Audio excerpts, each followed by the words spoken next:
नारद जी के सामने विश्व मोहिनी आई, आशीर्वाद लेने के लिए आई थी, पिता ने भेजा था। लेकिन नारद जी क्या सोचने लगे? नारद जी सोचने लगे कि मेरा विवाह इसके साथ हो जाए और ये मेरा वरण कर ले। बोलो, माया में फंस रहे हैं कि नहीं फंस रहे हैं? मेरा विवाह इस विश्वमोहिनी के साथ हो जावे और ये मेरा वरण कर ले, इसलिए मैं इतना सुंदर बनूंगा, इतना सुंदर बनूंगा कि मुझसे सुंदर कोई संसार में होगा नहीं। तो सही बताओ, भगवान के पास वैसे नहीं गए, सुंदरता मांगने गए थे। बोलो, क्या मांगने गए थे? भगवान के पास सुंदरता मांगने गए थे। और याद रखना, भगवान ने नारद को सुंदर न बना के बंदर बना दिया। बोलो, बना दिया कि नहीं? अच्छा, नारद जी को बंदर क्यों बनाया? इसलिए बंदर बनाया कि अगर मैं नारद को 3 दिन के लिए सुंदर बना दूंगा तो विवाह के बाद नारद जिंदगी भर के लिए बंदर हो जाएगा। और अगर मैं 3 दिन के लिए नारद को बंदर बना दूंगा तो नारद जिंदगी भर के लिए सुंदर हो जाएगा। इसलिए भगवान ने बंदर बना दिया। अच्छा, विवाह तुम्हारा होता है 3 दिन के लिए, मेकअप होता है कि नहीं होता है? जल्दी बोलो। विवाह तुम्हारा होता है 3 दिन के लिए, तुम सुंदर बन जाते हो। लेकिन विवाह के बाद 3 दिन बाद जिंदगी भर के लिए बंदर। बोलो, बंदर बनते? आपको महाराज कैसी बात कर रहे हो आप? काहे को हम बंदर बनते हैं? कौन बनाता है बंदर? तुम बनते हो बंदर और तुम्हारी पत्नी बनती है मदारी। और मदारी बन करके वो जिंदगी भर नचाती है। मदारी बन करके जिंदगी भर नचाती है। मैं नहीं कह रहा हूं, रामायण में लिखा है, तुलसी बाबा ने क्या लिखा है? नारी विवश नर, नारी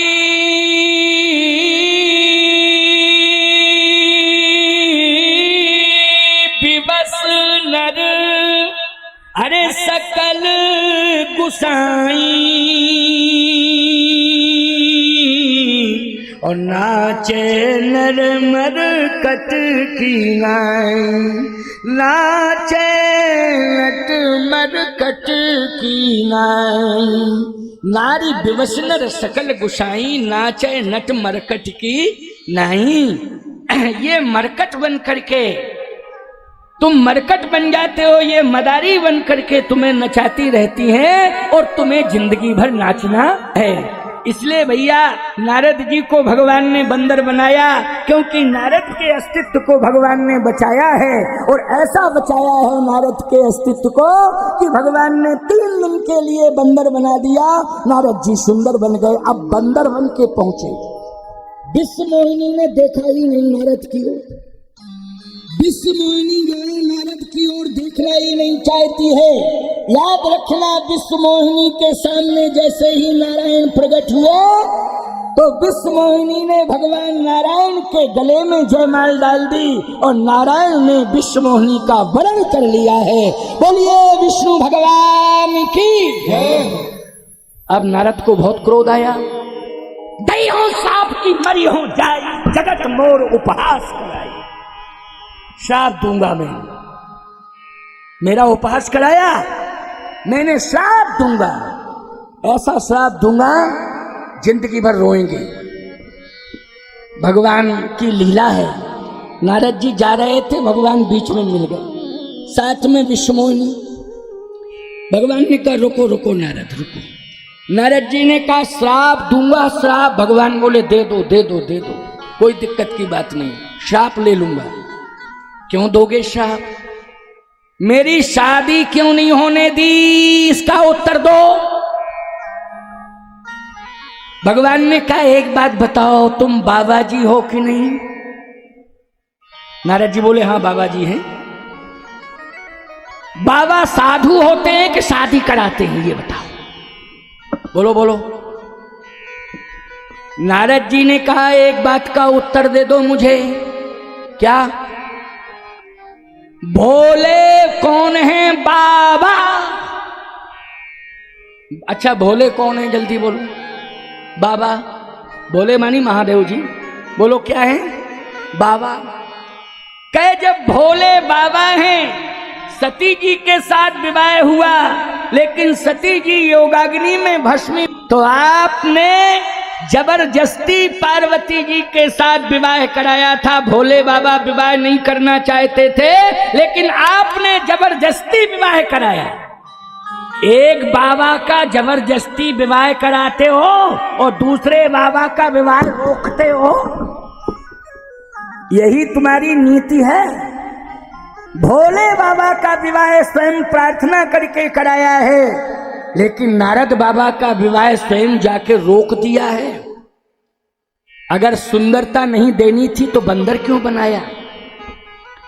भगवान ने कहा नारद, विवाह कराना गलत नहीं है, ऐसी बात नहीं कि विवाह कराना गलत, लेकिन विवाह की मर्यादा का पालन करना बहुत आवश्यक है। मैं एक बात पूछना चाहता हूं, अगर गलत तरीके से कोई विवाह करने का निर्णय लेता है तो माता पिता की बदनामी होती है और कुल खानदान की प्रतिष्ठा मिट्टी में मिल जाती है। बोलो मिल जाती है कि नहीं मिल जाती है? अगर गलत तरीके से। मैं तो एक बात कहना चाहता हूं भैया, विवाह में आप गोत्र पर जरूर विचार करते हो, कुल पर जरूर विचार करते हो, एक गोत्र नहीं मिलना चाहिए। बोलो भाई, गोत्र में भिन्नता होनी चाहिए कि नहीं होनी चाहिए? जल्दी बोलो। अच्छा, संबंधों पर विचार करते हो कि नहीं करते हो? यदि आप का जन्म फूफा के घर में हुआ है तो मामा के घर में शादी होगी क्या? जल्दी बोलो। हो सकती है क्या? नहीं नहीं, फूफा हुआ, मौसिया हुआ, बोलो भाई, ये संबंध जो है परम, मामा हुआ, ये संबंध बहुत ही परम पवित्र माने जाते हैं कि नहीं माने जाते हैं? इनमें विवाह नहीं किया जाता है। नारद जी ने कहा और बोलो। कहे जब मामा के घर में विवाह नहीं किया जाता है तो नारद मैं तुझसे ही पूछना चाहता हूं, मां के साथ तू क्या कर रहा था? नारद जी बोले क्या बात कर रहे हो आप? भगवान ने कहा मैं ठीक कर रहा हूं, तू मां के साथ क्या सोच रहा था? जल्दी बोल। नारद जी ने कहा मैं समझ ही नहीं पा रहा हूं। भगवान ने कहा ये मेरे बगल में खड़ी है, ये कौन है? नारद जी बोले अब ये माँ हो सकती है, क्योंकि आपने वरण कर लिया तो अब माँ है, लेकिन पहले कहां से माँ हो गई है? पहले तो नहीं थी माँ।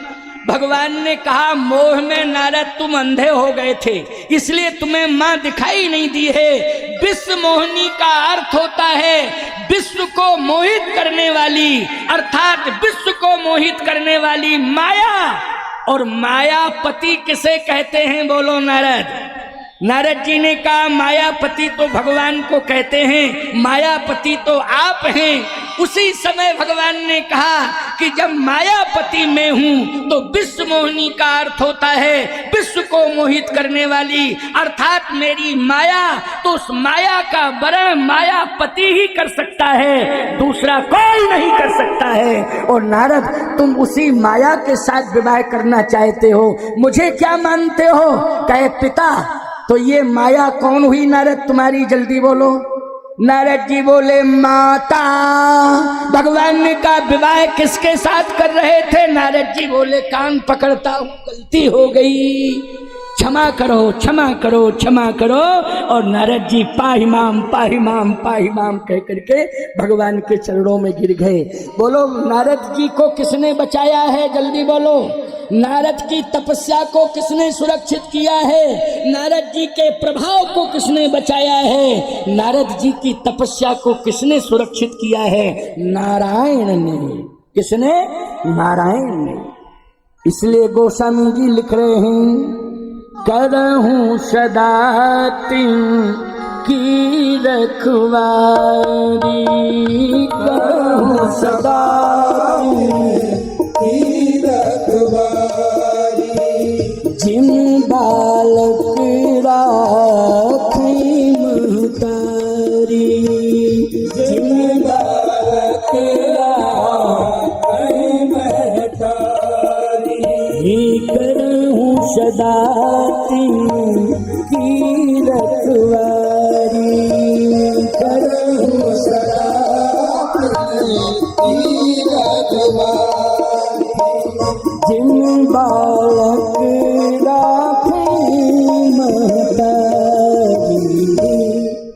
सदा तिनकी रखवारी, जिन बालक राखे महतारी। बोलो भाई, बालक नारद को बचा लिया भगवान ने कि नहीं बचा लिया? इसलिए हम सब महात्मा भगवान के बालक हैं। यदि हमारी तपस्या के द्वारा कहीं कोई मोह उत्पन्न होता है तो रक्षा करने के लिए कौन आते हैं? भगवान नारायण आते हैं। इसलिए आज भगवान ने नारद जी को सुरक्षित कर दिया और नारद महान संत के रूप में जाने जाते हैं। मैं कहना ये चाहता हूँ, याद रखना, ध्यान से सुनना, नारद जी नारायण नारायण नारायण नारायण कहते रहते हैं और सारी दुनिया को नारायण से जोड़ते हैं। ऐसे नारायण का स्मरण करने वाले नारद जी महाराज की महिमा को आज भगवान ने सुरक्षित कर दिया। भगवान को लेकिन संत की बात रखनी पड़ी कि कपि आकृत तुम कीन हमारी और करिहे की सहाय तुम्हारी। तो इसका मतलब ये है कि हमें अब धरती पर जाना ही पड़ेगा। लेकिन नारद ये बताओ कि संसार में तुम भ्रमण करते हो, कौन सी ऐसी धरती है जिस धरती पर मैं अवतरित हूं? वो धरती बताओ। नारद जी ने कहा, प्रभु 4 स्थान हैं आप जहां पर प्रकट हो सकते हैं। 4, पूरी धरती पर 4 स्थान हैं जहां आप प्रकट हो सकते हैं। नारद जी की चर्चा सुन रहे हो ना, नारद जी परामर्श दे रहे हैं भगवान को। इसलिए कहता हूं कि संत ही भगवान के जन्म के हेतु बनते हैं, सतियां भगवान के जन्म का हेतु बनती हैं। तो सतियों में कौन है? वृंदा। और संत में कौन है? नारद जी। नारद से भगवान ने पूछा कि नारद, तुम पूरे ब्रह्मांड में भ्रमण करते हो और संपूर्ण भूतल पर भ्रमण करते हो, ये बताओ कि मैं इस धरती पर कहां आऊं? नारद जी ने कहा 4 स्थान हैं, सुनो जरा। कौन कौन? भगवान ने कहा बताओ जरा। एक तो जहां गौ सेवा होती है, उस गौशाला में आप प्रकट हो जाते हो। बोलो भाई, कहां प्रकट होते हैं भगवान? गौशाला में, जहां गौ सेवा होती है। अच्छा सही बताओ, भगवान गौशाला में प्रकट होते हैं तो क्या करने के लिए? गौ सेवा करने के लिए। इसलिए उनका एक नाम हो गया गोपाल। बोलिए गोपाल कृष्ण की। गोपाल नाम हो गया। गायों की सेवा करने से उनका नाम क्या हो गया? गोपाल। नारद जी ने कहा जहां गौ सेवा होती है, जहां पर गौशालाएं हैं, वहां गौशालाओं में गौ सेवा करने के लिए आप प्रकट हो जाते हैं। भगवान ने कहा अच्छा दूसरा स्थान? का जहां पर संत सेवा होती है, आप संतों के कारण उस स्थान पर प्रकट हो जाते हैं। बोलो भाई, आज संत सेवा होती है त्रिमुखा मां के मंदिर में। मैं कोई प्रशंसा नहीं कर रहा हूं, यहां संत रहते हैं। कमलदास जी ऐसे उदार संत हैं कि भोजन भी कराते हैं संतों को, रोज दक्षिणा भी देते हैं संतों को। बोलो ये पहचान है कि नहीं? ये पहचान है, ये उनकी पहचान पूरे क्षेत्र में है। हर आबाल वृद्ध नर नारी की जबान पर यह बात है कि नित्य ही संतों को भोजन कराते हैं कमलदास जी और नित्य ही दक्षिणा बांटते हैं, प्रतिदिन दक्षिणा देते हैं। बोलो संतों के प्रति कितना बड़ा सेवा का भाव और साधु संतों के प्रति कितना बड़ा समर्पण। नारद जी ने कहा जहां पर संत सेवा होती है वहां आप प्रकट हो जाते हैं। और आज संत सेवा के कारण भगवान यज्ञ के रूप में प्रकट हो गए हैं। बोलिए यज्ञ नारायण भगवान की। अच्छा बोलो, यज्ञ भगवान प्रकट हो गए ना, किसके कारण हुए हैं? संत सेवा के कारण। जहां संत सेवा होती वहां आप प्रकट हो जाते। तीसरा स्थान है जहां विप्रों का सम्मान होता है, वहां आप प्रकट हो जाते हैं। बोलो यज्ञशाला में किसका सम्मान होता है? अरे देवता बिना पूजन के रह जाएंगे अगर ब्राह्मण देवता ना हो। बोलो भाई, अगर यज्ञ मंडप में ब्राह्मण देवता प्रवेश न करें तो बोलो ये देवता भूखे रह जाएंगे कि नहीं रह जाएंगे? ये देवता बिना सम्मान के रह जाएंगे, ये देवता बिना पूजन के रह जाएंगे। तो बोलो देवताओं का पूजन अर्चन वंदन कौन कर रहे हैं? वैदिक ब्राह्मण। वेद की ऋचाओं से सम्मान कर रहे हैं। जहां ब्राह्मणों का सम्मान होता है वहां आप प्रकट हो जाते हैं, वह भी यज्ञ की भूमि है। बोलो भाई, जहां विशेष रूप से ब्राह्मणों का सम्मान यज्ञ वेदिका पर किया जाता है। बोलो किया जाता है कि नहीं? विप्र पूजन होता है, गौ पूजन। और तीसरा चौथा स्थान वो है जहां पर गुरुदेव का नित्य पूजन होता है, वहां आप प्रकट हो जाते हैं, वहां आप प्रकट हो जाते हैं जहां नित्य गुरुदेव का पूजन होता है। गौ पूजन, विप्र पूजन, गुरु पूजन, देव पूजन। क्यों भाई? गौ पूजन। इतने प्रकार के स्थानों पर आप प्रकट होते हैं। भगवान ने कहा तो फिर एक स्थान बता दो जहां मैं प्रकट हो जाऊं। नारद जी ने कहा पूरे संसार में इस पृथ्वी पर एक स्थान ऐसा है जहां पर ये चारों एक साथ होते हैं, एक साथ चारों होते हैं, प्रतिदिन होते हैं। गौ पूजन, गुरु पूजन, विप्र पूजन और संत पूजन। कहां है वो स्थान? नारद जी ने कहा वो अयोध्या धाम है। बोलिए अयोध्या धाम की। अयोध्या धाम है जहां नित्य जो है 1.25 करोड़ गौओं का पूजन होता है, नित्य गुरु वशिष्ठ जी का पूजन होता है, नित्य ब्राह्मणों का पूजन होता है और नित्य साधु संतों का पूजन होता है। वो भूमि नारद जी ने कौन सी बताई? जल्दी बोलो। अयोध्या धाम। नारद जी से पूछा है भगवान ने, और नारद जी चूंकि भ्रमण करने वाले महात्मा हैं, सब जगह जाते रहते हैं, और जैसे ही नारद जी ने कहा तो उसी समय भगवान ने कहा लेकिन मुझे बुलाने वाली प्रक्रिया तो प्रारंभ हो। तो बोले बुलाने वाली प्रक्रिया अवश्य ही प्रारंभ होगी। और याद रखना नारद जी फिर भ्रमण करते करते अयोध्या पहुंच गए, और जैसे ही अयोध्या पहुंचे हैं तो याद रखना वहां के राजा चक्रवर्ती सम्राट, अवधपति चक्रवर्ती सम्राट महाराज श्री दशरथ, उनके मन में एक भावना आ गई। बस यहीं से राम जन्म की सुंदर कथा प्रारंभ होती है।